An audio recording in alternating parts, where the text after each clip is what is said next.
رسوله الكريم اما بعد فاعوذ بالله من الشیطان الرجیم بسم اللہ الرحمن الرحیم واذکروا اللہ فی ایام معدودات فمن تعجل فی یومین فلا اثم علیہ ومن تأخر فلا اثم علیہ لمن اتقى واتقوا اللہ واعلموا انکم الیہ تحشرون صدق اللہ العظیم۔ اللہم صلی علی محمد وعلی آل محمد کما صلیت علی ابراہیم وعلی آل ابراہیم انک حمید مجید۔ اللہم بارک علی محمد وعلی آل محمد کما بارکت علی ابراہیم وعلی آل ابراہیم انک حمید مجید۔ رب زدنی علما رب اشرح لی صدری ویسر لی امری واحلل عقدۃ من لسانی یفقہوا قولی۔ سورہ بقرہ کی آیت نمبر 203 اور اس کے ماں بعد آیت نمبر 207 تک انشاءاللہ آج درس ہوگا۔ پچھلی آیات مبارکہ کے ساتھ مناسبت یہ ہے کہ پیچھے اللہ رب العزت حج کے حوالے سے امت مسلمہ کی رہنمائی فرما رہے ہیں، اور اب یہ آیات جو ہیں یہ حج کا تتمہ ہے، اور یہاں پہ ذکر ہو رہا ہے مینا کے حوالے سے اور رمی جمرات کے حوالے سے۔ ارشاد باری تعالیٰ ہے وَاذْكُرُوا اللَّهَ فِي أَيَّامٍ مَّعْدُودَاتٍ، اور اللہ کو چند گنتی کے دنوں میں یاد کرو۔ ایام معدودات سے کون سے دن مراد ہے؟ یہاں پر ایام معدودات یعنی گنتی کے چند دنوں سے کون سے دن مراد ہے؟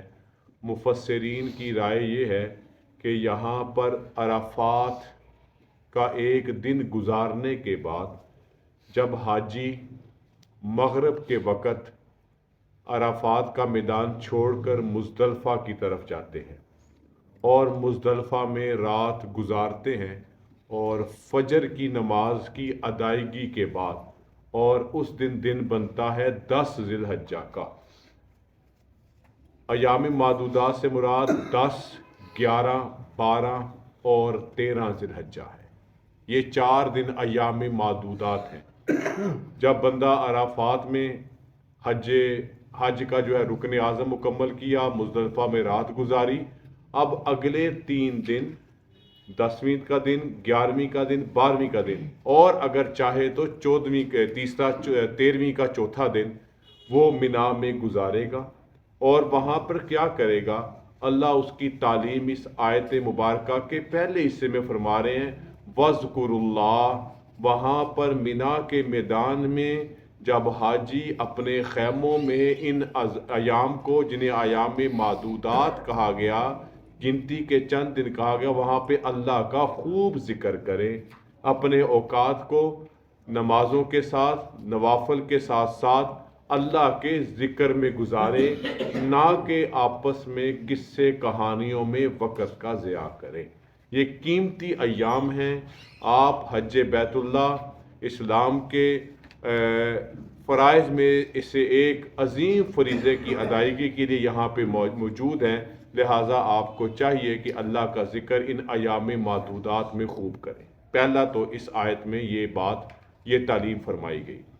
اگلی جو آیت کا حصہ ہے فَمَن تَعَجَّلَ فِي يَوْمَيْنِ، پس جس نے 2 دن کے اندر کوچ کرنے میں، یہاں سے نکلنے میں جلدی کی، فلا اسم علیہ، اس پر کوئی گناہ نہیں، وَمَن تَأَخَّرَ فلا اسم علیہ، اور جو تاخیر کرتا ہے اس پر بھی کوئی گناہ نہیں، لمن اتقى، اصل چیز تو اللہ سے ڈرتے رہنا ہے۔ یہاں پہ مشرکین مکہ جو حج کیا کرتے تھے، اگرچہ اس میں انہوں نے بہت سی مغلظات اور مشرکانہ رسوم شامل کر لی تھیں، ان کے اندر ایک بحث چلتی تھی کہ مینا میں 3 دن ٹھہرنا ہے کہ 4 دن ٹھہرنا ہے، 10ویں، 11ویں، 12ویں تک ٹھہرنا ہے، یا 10ویں، 11ویں، 12ویں اور 13ویں بھی ٹھہرنا ہے۔ جو 12ویں تک ٹھہرتے اور چلے جاتے واپس مکہ میں، تو وہ کہتے یہ ٹھیک نہیں کرتے، اور جو 13ویں کا دن بھی ملا لیتے تو اب 12ویں کو جانے والے وہ 13ویں والوں کو برا کہتے۔ اللہ تعالیٰ نے یہاں پر ایک معتدل نقطہ نظر پیش کیا، جیسے کہ اسلام کا ایک اصول اور نقطہ نظر ہے خیر الامور اوسطها، بہترین معاملات جو ہیں وہ اعتدال والے ہیں، وہ درمیانے ہیں۔ یہاں پر اللہ تعالیٰ یہ تعلیم فرما رہے ہیں کہ اگر کوئی شخص 10ویں گزرنے کے بعد اس کے بعد 2 دن 11ویں اور 12ویں گزار لے، اور پھر عصر کی نماز سے پہلے طریقہ کار یہ ہے کہ جب 10ویں ذی الحجہ ہوگی، جب بندہ مزدلفہ سے چل کے مینا میں آئے گا تو اس کو چاہیے کہ وہ 10ویں کے زوال سے پہلے جمرات جو علامتی وہاں پہ شیطان کو جو ہے وہ کینکریاں مارنی ہیں وہ مار لے۔ اب اگلی 11ویں اور 12ویں کو زوال کے بعد مارے گا، اور جس نے 2 دن تک اگلے 2 دن تک مارنی ہے اس کو چاہیے کہ وہ زوال کے بعد مارنے کے بعد عصر کے بعد اور مغرب سے پہلے مینا کو چھوڑ دے۔ اگر اس نے تاخیر کر دی تو اب اس کے لیے ہے کہ وہ اگلے دن یعنی اگلا دن جو 13ویں کا ہے اس کو بھی مکمل کرے، اور صبح کے وقت زوال سے پہلے ہی کینکریاں مار کے واپس لوٹ جائے۔ تو یہاں پر اللہ نے دونوں طرح کا اختیار دیا، چاہے تو 10 ذی الحجہ کے بعد 2 دن کینکریاں مار کے چلا جائے لیکن مغرب سے پہلے، اور اگر چاہے تو رکنا چاہتا ہے تو پھر اگلے دن بھی رک کر کینکریاں مارے۔ بہرحال دونوں میں اختیار ہے، چاہے عرفات 10 ذی الحجہ کے اگلے 2 دن کر لے، 10 ذی الحجہ کے بعد تیسرا دن بھی شامل کر لے، اس کی مرضی ہے۔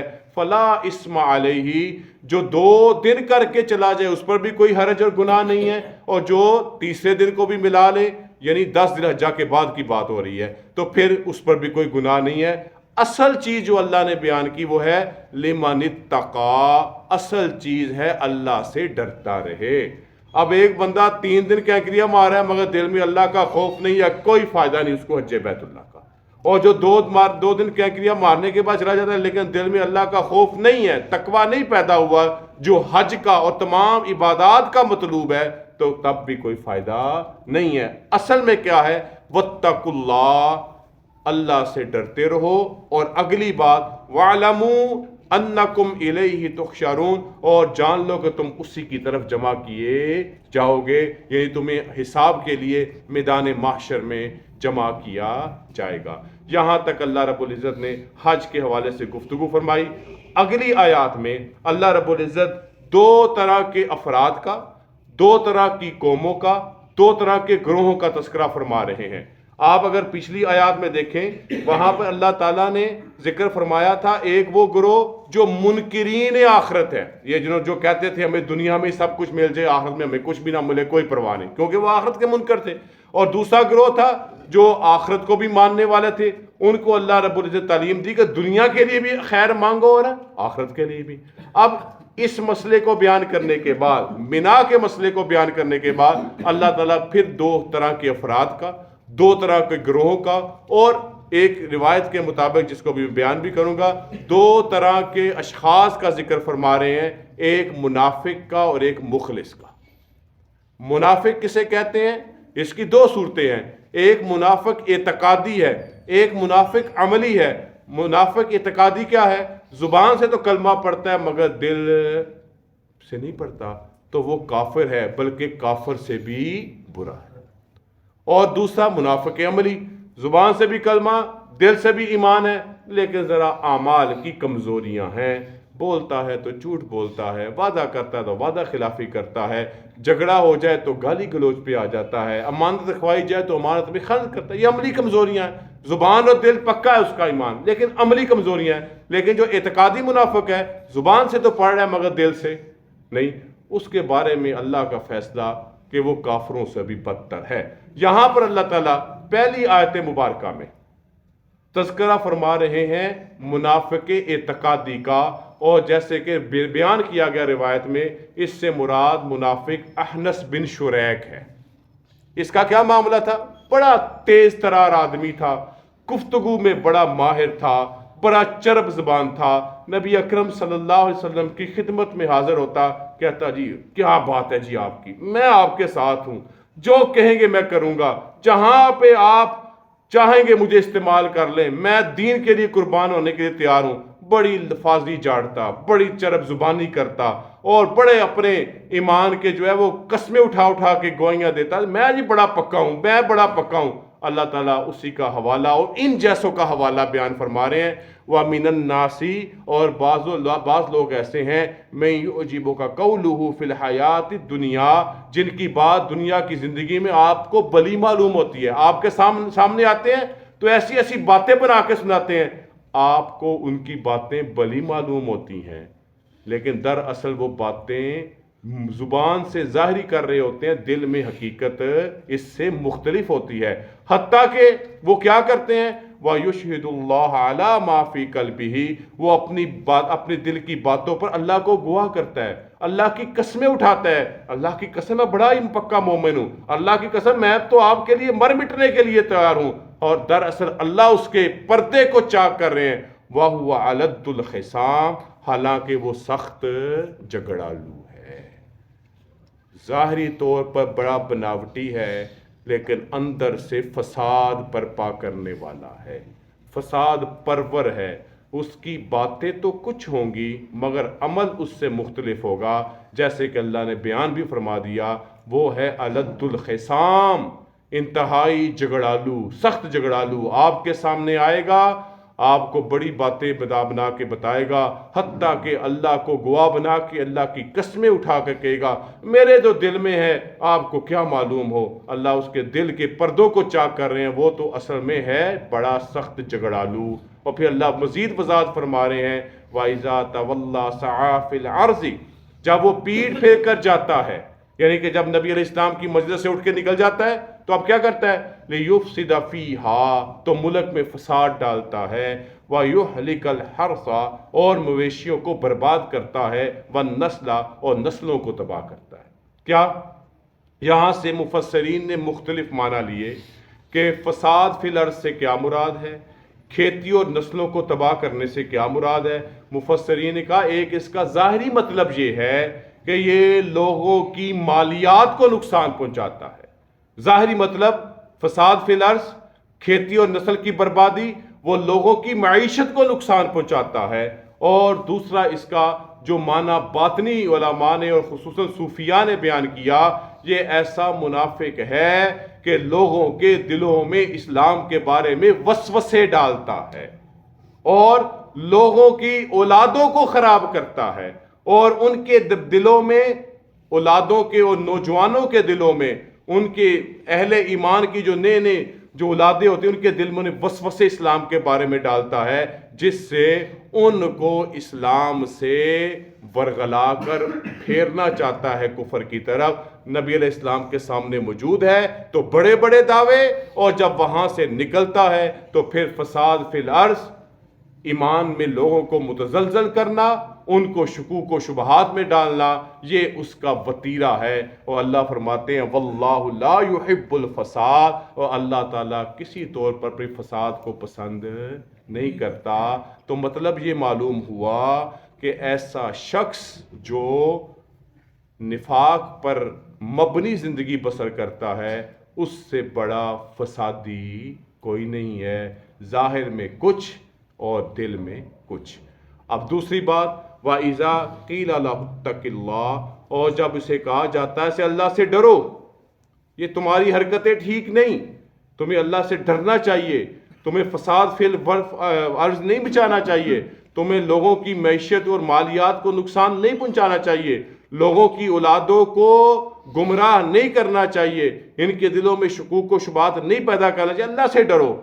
اخذتہ العزت بالاسم، تو وہ کیا کہتا ہے، اور اس پہ گناہ کرتا ہے، گناہ میں اپنے گناہ کے کاموں کو اپنے لیے عزت سمجھتا ہے، اور میں تو بڑا بھلائی کا کام کر رہا ہوں، میں تو جناب جو کر رہا ہوں تمہیں کیا پتا ہو، میں کس طرح سے جو ہے وہ انسانیت کی خدمت کر رہا ہوں۔ وہ اپنے اس گناہ کو اپنے لیے فخر، اپنے لیے عزت، اپنے لیے ایک شیخی اور اپنے لیے ایک معیار بناتا ہے کہ میں جو کر رہا ہوں تمہیں کیا معلوم۔ فَحَسْبُهُ جَهَنَّمْ، اللہ فرماتے ہیں اس کے لیے جہنم کافی ہے، وَلَبِئْسَ الْمِہَادُ، اور یہ اس کا برا ٹھکانہ ہے۔ یہاں تک اللہ تعالیٰ نے اس فسادی کا یا ان جیسے مفسدین کا ذکر فرمایا جو نفاق پر مبنی اعمال کرتے ہیں، اور ان کے بارے میں اللہ نے فیصلہ فرمایا ان کا ٹھکانہ جہنم ہے اور وہ برا ٹھکانہ ہے۔ اب آگے اللہ تعالیٰ مخلصین کا ذکر فرما رہے ہیں، اور خصوصاً ایک صحابی کا جن کا نام ہے حضرت صہیب رومی رضی اللہ تعالیٰ عنہ۔ ان کے متعلق یہ آیت مبارکہ نازل ہوئی۔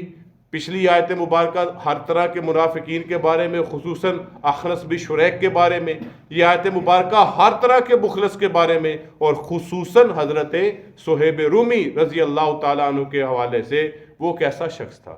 یعنی حضرت صہیب رومی کے بارے میں آتا ہے جب یہ مکہ سے ہجرت کرنے لگے تو آپ کو معلوم ہے، آپ نے سیرت کی کتب میں یہ باتیں پڑھی ہیں، جب بھی کوئی صحابی مکہ سے مدینہ کی طرف ہجرت کرتا، کفار مکہ ہر طرح سے اس کو روکنے کی کوشش کرتے۔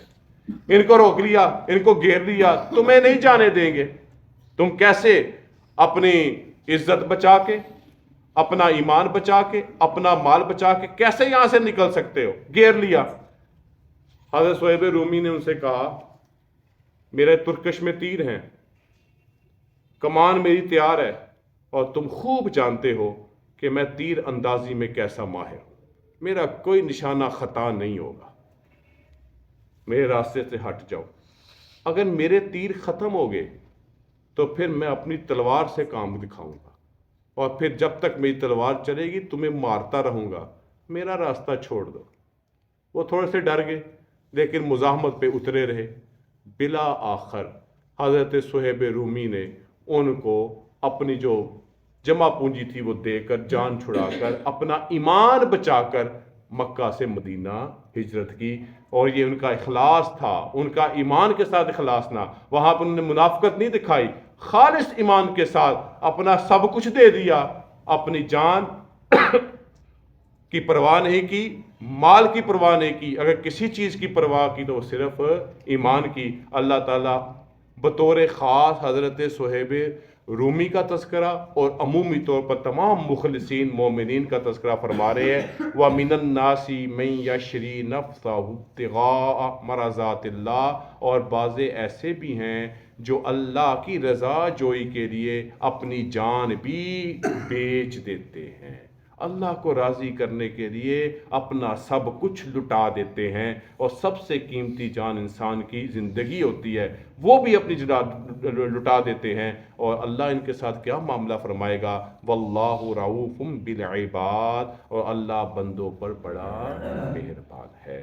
تو یہ ان آیات میں، پہلی آیات میں اللہ تعالیٰ نے مینا کے حوالے سے، ایام معدودات کے حوالے سے، کچھ تتمہ حج بیت اللہ کے فرائض کے حوالے سے بیان فرمائی۔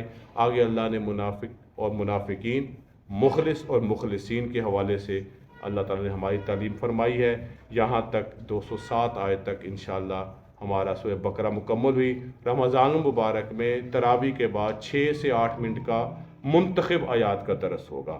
یہاں ہم انشاءاللہ رمضان کے بعد صحت اور زندگی رہی تو یا ایھا الذین آمنوا ادخلوا فی السلم کافہ شروع کریں گے، لیکن رمضان میں تراویح کے بعد انشاءاللہ 6 سے 8 منٹ کا مختصر درس ہوگا، تاکہ رمضان کی ساتوں کو ہم قرآن کے ساتھ، اس کے درس کے ساتھ مزین کر سکیں۔ وآخر دعوانا الحمدللہ رب العالمین۔ الحمدللہ رب العالمین والصلاة والسلام علی رسولہ الکریم۔ ربنا آتنا فی الدنیا حسنۃ وفی الآخرۃ حسنۃ وقنا عذاب النار۔ ربنا لا تزغ قلوبنا بعد إذ هديتنا وهب لنا من لدنك رحمة إنك أنت الوهاب۔ اللهم اغفر لنا وارحمنا وأنت مولانا فانصرنا على القوم الكافرين۔ اللهم إنا نسألك العفو والعافية في الدين والدنيا والآخرة۔ اللهم إنا نسألك علما نافعا ورزقا واسعا وشفاء من كل داء۔ ربنا اغفر لنا من كل ذنوب من الصغائر والکبائر۔ یا رب العالمین، ہر قسم کے صغیرہ کبیرہ چھوٹے بڑے گناہوں کو معاف فرما، ہر قسم کی غلطیوں، خطاؤں، لغزشوں سے درگزر فرما۔ جو مسلمان بیمار ہیں ان کو صحت عطا فرما، جو فوت ہو چکے ہیں اللہ ان کی بخشش فرما، جو زندہ ہیں ہر طرح کے فتنے آزمائش مصیبت بیماری بلا سے حفاظت فرما یا اللہ برکتوں رحمتوں والا مہینہ مغفرتوں والا مہینہ تیری رحمت کی بارش کا مہینہ رمضان المبارک آ رہا ہے یا اللہ اس کی ساعتوں سے صحیح طور پر بھرپور طریقے سے مستفیض ہونے کی توفیق نصیب فرما ربنا تقبل منا انك انت السميع العليم وتب علينا انك انت التواب الرحيم وصلى الله تعالى على خير خلقه محمد وعلى اله وصحبه اجمعين برحمتك يا